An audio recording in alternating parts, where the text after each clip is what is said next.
নির্বাচনের মুখে ধূপগুড়িতে SC OBC সেলের কর্মী সম্মেলন, কোর কমিটির অনুপস্থিতিতে জল্পনা। আসন্ন বিধানসভা নির্বাচনের প্রাক্কালে ধূপগুড়িতে তৃণমূল কংগ্রেসের এসসি ও ওবিসি সেলের উদ্যোগে কর্মী সম্মেলন অনুষ্ঠিত হলো। ধূপগুড়ি কমিউনিটি হলে আয়োজিত এই সভার লক্ষ্য ছিল দলীয় কর্মীদের ঐক্যবদ্ধ করা। তবে ব্লক কোর কমিটির 4 সদস্যের অনুপস্থিতি ঘিরে রাজনৈতিক মহলে জোর জল্পনা শুরু হয়েছে। সম্মেলনের প্রধান বক্তা ছিলেন জেলা তৃণমূল এসসি ও ওবিসি সেলের সভাপতি কৃষ্ণ দাস। মঞ্চে উপস্থিত ছিলেন বর্ষিয়ার নেতা অশোক বর্মন, জেলা সহ সভাপতি অরূপ দে সহ অন্যান্য নেতৃত্ব। সভায় বিজেপির বিরুদ্ধে বক্তব্যের পাশাপাশি বর্তমান বিধায়ক নির্মল চন্দ্র রায়ের ভূমিকা নিয়েও ক্ষোভ প্রকাশ করেন একাধিক বক্তা। গোষ্ঠী কোন্দল, সংগঠনের দুর্বলতা ও নিচু তলার কর্মীদের সঙ্গে নেতৃত্বের দূরত্বের অভিযোগ উঠে আসে। সভায় জেলা সম্পাদক রাজেশ কুমার সিং সহ কোর কমিটির কয়েকজন সদস্যকে দেখা যায়নি। এ নিয়ে প্রশ্ন উঠলে কৃষ্ণ দাস জানান, সকলকে আমন্ত্রণ জানানো হয়েছিল। রাজেশ কুমার সিং বলেন, অন্য কাজে ব্যস্ত থাকায় তিনি উপস্থিত থাকতে পারেননি। সম্মেলনে বিপুল জনসমাগম দেখা যায়। নেতৃত্বদের দাবি, ঐক্যবদ্ধভাবে কাজ করলে 2026 সালের বিধানসভা নির্বাচনে ধূপগুড়িতে তৃণমূল কংগ্রেসের জয় নিশ্চিত। যদিও কোর কমিটির অনুপস্থিতি ঘিরে বিতর্ক আপাতত অব্যাহত। ধূপগুড়ি থেকে প্রীতিময় সরকারের রিপোর্ট, বিগ নিউজ বাংলা। ভালো লাগতেছে, কারণ আমি এর আগে নির্বাচনে এখানে আসছিলাম, প্রচার করতে আসছিলাম এবং উপনির্বাচনে তো পড়েই ছিলাম। ধূপগুড়ি টাউনের যেভাবে মানুষের আজকে দেখলাম উৎসাহ উদ্দীপনা যে, এবং মানুষ যেভাবে কাতারে কাতারে লোক এখানে আসছে টাউন থেকে, এটা এর আগে কোনোদিনও ছিল না। খুব ভালো দিক এটা।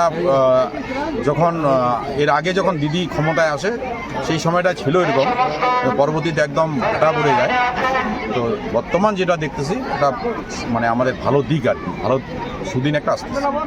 বলছি যে আজকে আপনি যখন সমাবেশ তখন কিন্তু অনেকেই বিধায়কের ভূমিকা নিয়ে ক্ষোভ প্রকাশ করলেন, কি বলবেন? এতে নিচুতলার কর্মীরা তো অনেকটাই নিরাশাগ্রস্ত। ঘটনা হচ্ছে যে, যেহেতু আমাদের এটা একটা সম্মেলন, কর্মী সম্মেলন, এখানে যারা নেতৃত্ব আছেন, যারা কর্মী আছেন, তাদের মনে কথা বলবে যে কোথায় কী আছে না আছে, সেই মনে কথাগুলোই বলছে। ইনডোরে যেহেতু আমাদের প্রোগ্রাম, আমি সবটাই শুনলাম এবং এটাকে সামনের দিনে কতটুকু কীভাবে কী করা যায় সেটা আমাদের করতে হবে। কারণ যেটা সত্য জিনিস, যেটা মানুষের কাছে, যেটা সাধারণ কর্মীর কাছে ভালো লাগে না, সেই কথাটা কিন্তু তারা বলার অধিকার আছে, তারা বলতে পারে। সেটাকে কাটায় আমাদের উঠতে হবে, যাতে আগামী দিন আমরা সংগঠনকে আরও শক্তিশালী করতে পারি, সেই পদক্ষেপ আমাদের নিতে হবে। বলছে অনেক কর্মী বলছেন, অনেকেই চাইছেন কৃষ্ণ দাস ধূপগুড়িতে ক্যান্ডিডেট হোক বিধানসভায়। এটা পার্টি করবে, এটা আমার ঘটনা। আপনাকে যদি করা হয় না, আমার ঘটনা হচ্ছে যদি পার্টি আমাকে যেখানে দায়িত্ব দেবে, যেমন আমাকে বর্তমান কোঅর্ডিনেটরের দায়িত্ব দিয়েছে এবং সেটা হচ্ছে টাফ জায়গায়, যেটা একটা ফুলবাড়ি ডাবগ্রাম আর জলপাইগুড়ি সদর বিধানসভা। একটাতে হচ্ছে 27,000 ভোটের পিছায়, আর একটাতে হচ্ছে 72,000 পিছায়। আমি তা বলছি যে খুব ভালো হয়েছে এই জায়গায় দায়িত্ব দেওয়াতে। আমি খুশি যে জায়গায় টাফ, যে জায়গায় কঠিন, সেই জায়গায় কাজ করে কৃষ্ণদাস যদি বার হতে পারে তাহলেই নেতা। বলছি তৃণমূলের যে কোর কমিটি ধূপগুড়ি তারা কি উপস্থিত নেই? তাদেরকে ডাকা হয়নি নাকি তারা আসেনি? না, আমার যতটুকু আছে সবাইকে বলছে। এখন হয়তো অনেকে কাজে ব্যস্ত থাকে, কারণ এখন তো বিভিন্ন প্রোগ্রাম হচ্ছে, চারিদিকে প্রোগ্রাম, সবাই তো আর সব জায়গায় যাওয়া যাচ্ছে না। তো সেই ক্ষেত্রে আমার যতটুকু খবর আছে যে সবাইকে জানাইছি, সবাইকে বলছে। দল যদি শর্ত দেয় যে ধূপগুড়ি আসনে কৃষ্ণ দাস নাকি জলপাইগুড়ি আসনে প্রণোদিতা দাস, আপনি কোনটা নেবেন?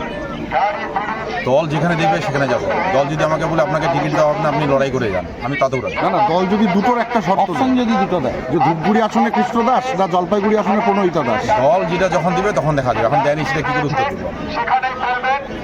আমরা এটা কমিউনিটি হলে সেটা করলাম, এটা টাউনের খালি কর্মীদেরকে নিয়ে আজকে একটা ঐতিহাসিক আমরা সমাবেশ করলাম।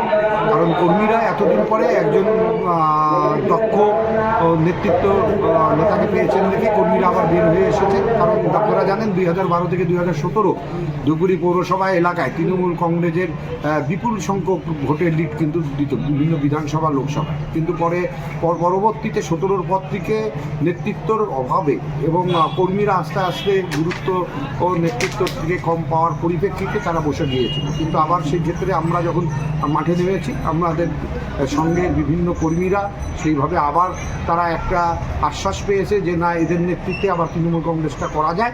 তাই আমরা যে ডাক দিয়েছি তাতে সে সকল মানুষ সাড়া দিয়েছে।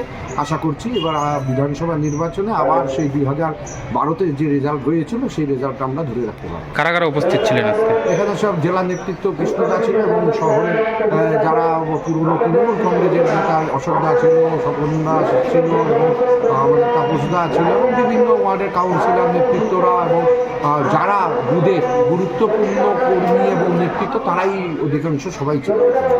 দল দল গুরুত্ব শুনেন কৃষ্ণদাস এবং এলাকার আমার সবচেয়ে বড় বিষয় হচ্ছে আমি মমতা বন্দ্যোপাধ্যায়ের আশীর্বাদ নিয়ে আমাদের ধূপগুড়ি মানুষের জন্য আমি কাজ করে গেছি।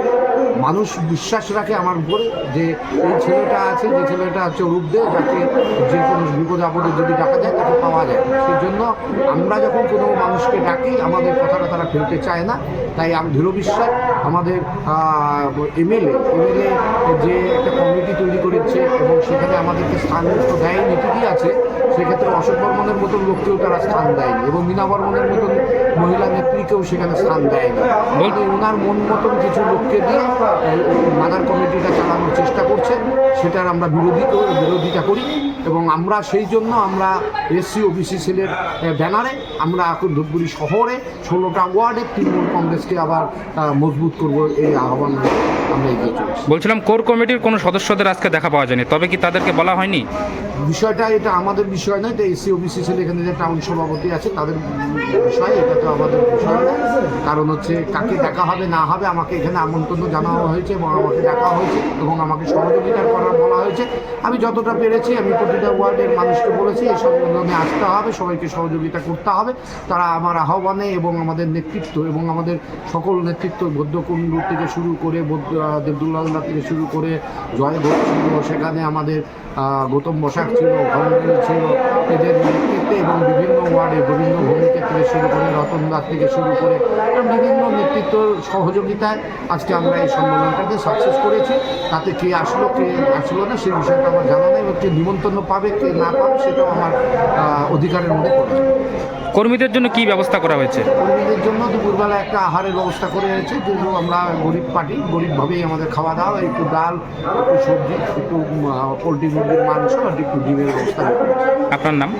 আমার নাম অরূপ দে এবং আগামী দিনে আমরা 16টা ওয়ার্ডে আবার কর্মীদেরকে নিয়ে ওয়ার্ডে আমরা একটা করে সম্মেলন করব। সেটা আগামীকাল জানুয়ারির 10 তারিখ থেকে ফেব্রুয়ারি মাসের 15 তারিখের মধ্যে প্রতিটা ওয়ার্ডে আমরা যে বুথে এই ওয়ার্ডে 3টা বুথ, সেখানে 300 কর্মীকে নিয়ে একটা এরকম খাওয়া দাওয়া দিয়ে একটা সম্মেলন করব। যেখানে 2টা বুথ সেখানে 200 কর্মীকে নিয়ে একটা আমরা সম্মেলন করব এবং তার পরবর্তীতে আগামী ফেব্রুয়ারি 27 তারিখে আমরা একটা মহামিছিল আমরা কলেজের থেকে শুরু করে আমরা